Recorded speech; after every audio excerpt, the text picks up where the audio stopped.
Hello students, today's video is titled Multiplying Decimals. Let's get into it.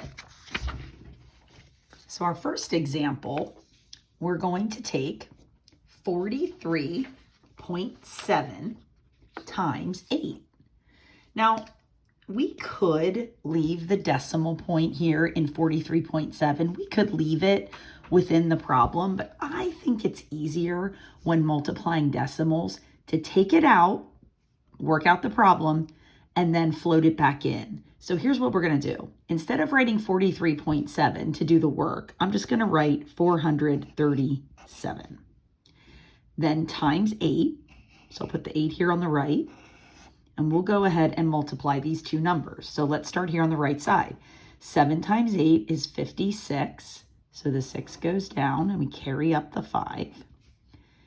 8 times 3 is 24. Plus 5 is 29. So the 9 is down and the 2 floats up. 8 times 4 is 32. Plus 2 is 34. So right now it looks like our answer is 3,496, but now we have to compensate for the decimal that we took out. So this is really easy. To know where to place the decimal in your final answer, you simply count how many numbers are behind your decimal point in your original problem. And you can see we just have one number behind the decimal point. That means when we put our pen right here at the end of our answer, we are going to move one space in and place the decimal point right here. So again, one number behind this decimal point equals one movement to the left in the final answer. And so the final answer is 349.6. Pretty easy. Let's try another one. Let's take 27.6 times 14.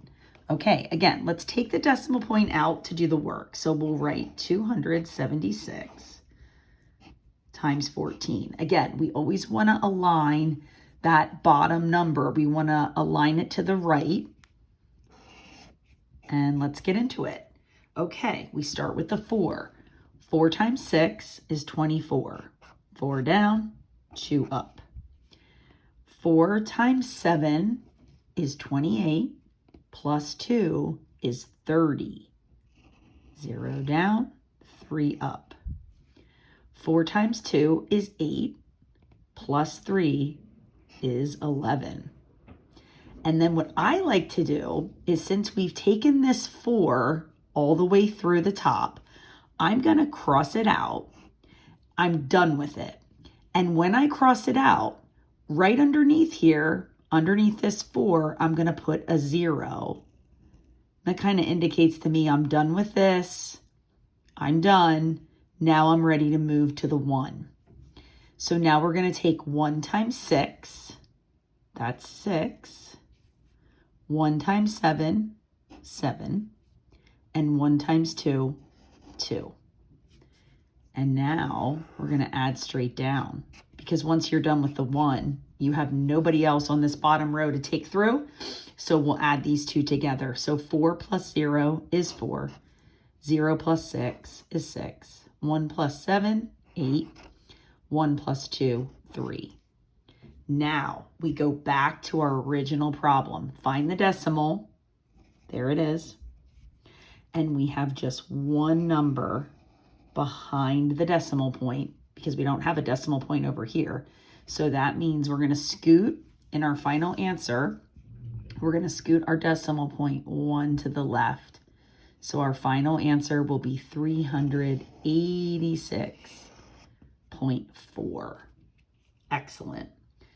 Next problem. I just want to do a few different examples for you so you can see different styles and types of problems. Okay, so our next one.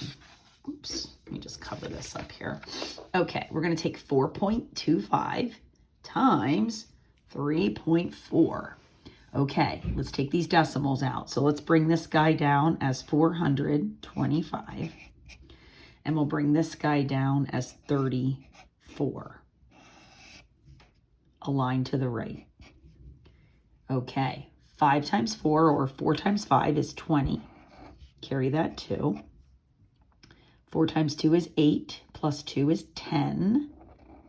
Carry that 1. 4 times 4, 16, plus 1, 17. Now we're done with that 4. I'm going to cross it out.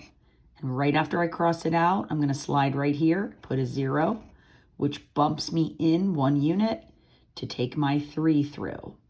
Okay. 3 times 5. 3 times 5, that's 15. Carry the 1. Notice I crossed that 2 out because now I'm carrying the 1.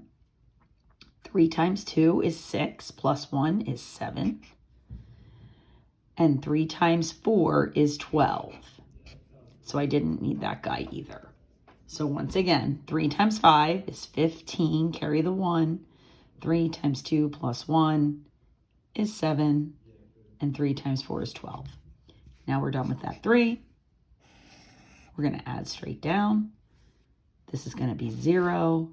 And here we have 5. 14, carry the 1, 2, 3, 4, and 1.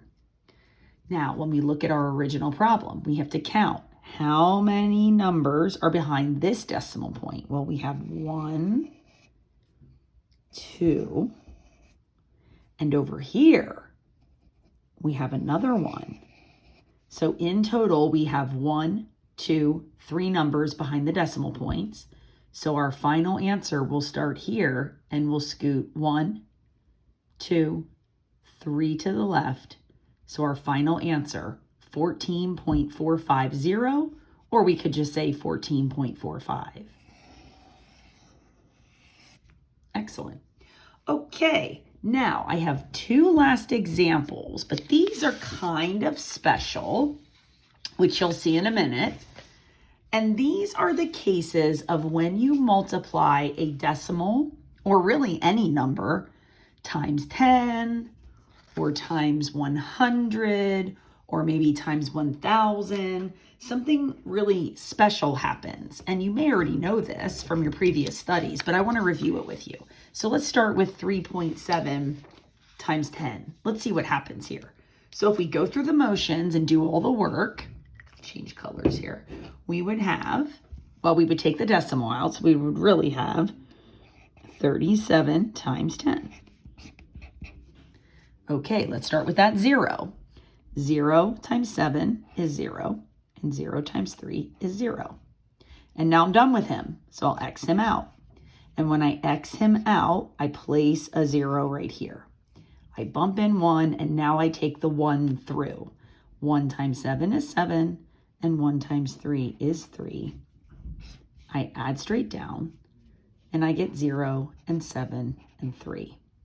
I count the numbers behind the decimal points, and there's just 1. So I'll bump in my decimal 1 unit here, and my final answer will be 37.0, or just, I could call that 37.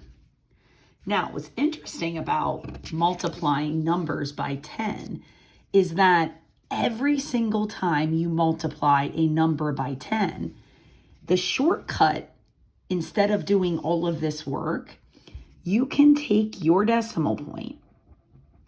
You can look at how many zeros you have in this number, which is just 1, and you can scoot the decimal point 1 unit to the right.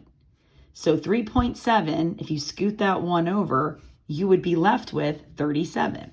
So again, 3.7 times 10.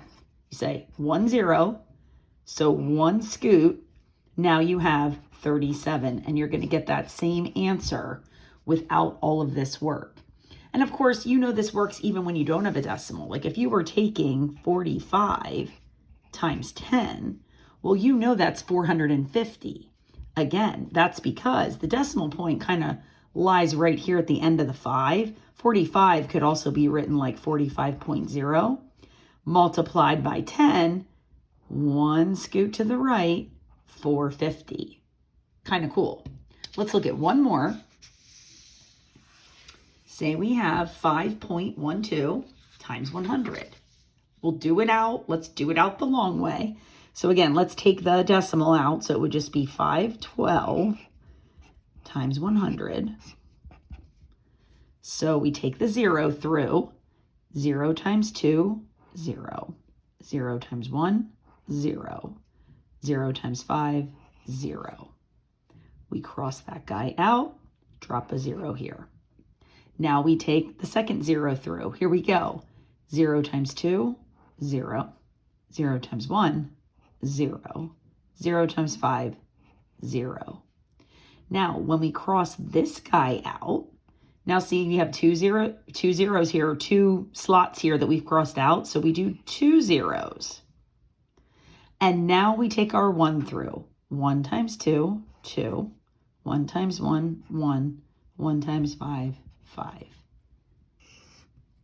Add straight down. And we have a 0. This up a little bit. We have a 0, another 0, a 2, a 1, and a 5. Now let's bring our decimal back. Here's our decimal point. We have 2 spots behind the decimal point. So we have to scoot our decimal here, 2 to the left, giving us 512. Because 512.00 is just 512 as our final answer. Now that's the long way to do things. And that's a heck of a lot of zeros to be dealing with. But if we had used the shortcut, if you take, let me switch colors one more time. If you take 5.12 times 100, you will notice that 100 has 2 zeros, which means the shortcut to all of this is to just take this decimal point and scoot him 2 to the right. Take him 2 to the right, representing these 2 zeros, and you have 512. No muss, no fuss, no work. So keep that in mind as you're multiplying decimals. Always look, what am I multiplying by? If it's a multiple of 10, like 10, 100, 1,000, look at the number of zeros, scoot the decimal point that many times to the right, and that will give you your final answer. If you don't notice it, you can always do the work. It's going to come out right, but it's kind of cool if you notice it and can skip all of that work. All right. Thank you for watching, and happy trails to you.